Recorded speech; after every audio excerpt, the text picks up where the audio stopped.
नहमदुहु व नसल्ली अला रसूलिल करीम। अम्मा बाद फ़अऊज़ु बिल्लाहि मिनश शैतानिर रजीम। बिस्मिल्लाहिर रहमानिर रहीम।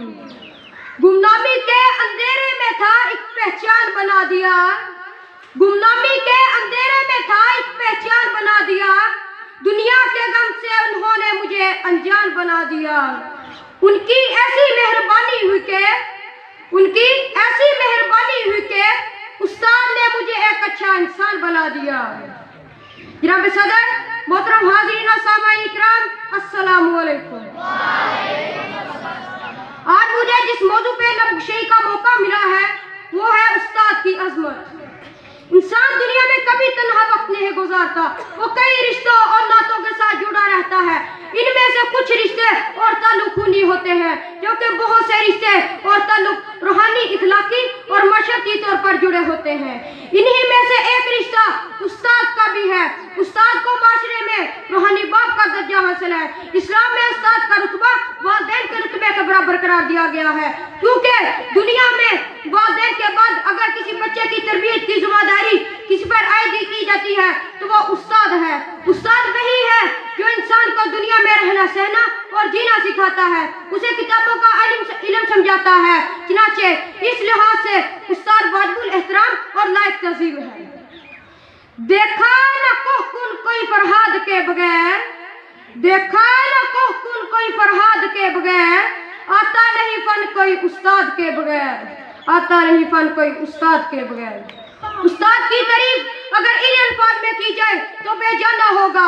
उस्ताद पत्थर को तराश कर हीरा बना देता है, बंजर जमीन को सैंच कर खलियान बना देता है। उस्ताद ममार भी है और कसान भी। उस्ताद वाजिबुल एहतराम और लायक तज़ीम है। उस्ताद का रुतबा वालिदैन के रुतबे के बराबर करार देना कोई मामूली बात नहीं है। खिज़ा के मौसम में भी बहार देते हैं, खिज़ा के मौसम में भी बहार देते हैं। उस्ताद तरबियत से तुलबा को निखार देते हैं। एक जमाना था जब तालिबे इल्म हुसूले करीम के लिए मीलों का सफर करते थे, मुल्क मुल्क साल हर साल घूमते, घर बार से दूर रहकर अपने प्यासे मन को सैराब करते। उस दौर के तालिबे इल्म बाअदब और बातमीज थे।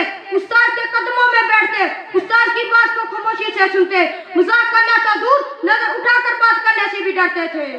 वक्त ने उड़ान भरी, इंसान तरक्की की कई मंजिलें तय करता चला गया। वक्त बदला, तहजीब और अदब अदाब भी बदल गए। उस्ताद को महज एक तनख्वाहदार समझा जाता है। उस्ताद को वो इज्जत और एहतराम और मुकाम नहीं दिया जाता जिनके वो हकदार हैं। ये कौम की बर्बादी और ज़वाल की निशानी है। शेख सदी रहमतुल्लाह अलैह फरमाते हैं, जो शागिर्द अपने उस्ताद की सख्तियां नहीं झेलता उसे ज़माने की सख्तियां झेलना पड़ती हैं। अब मैं आखिर में उर्दू अदब के मशहूर शायर अनवर मसूद के शेर से अपनी तकरीर का इख्तिताम करना चाहूँगा।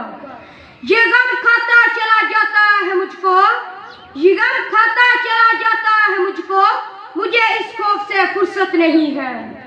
कहीं बरकत ना उठ जाए वहाँ से, कहीं बरकत ना उठ जाए वहाँ से जहाँ उस्ताद की इज्जत नहीं है।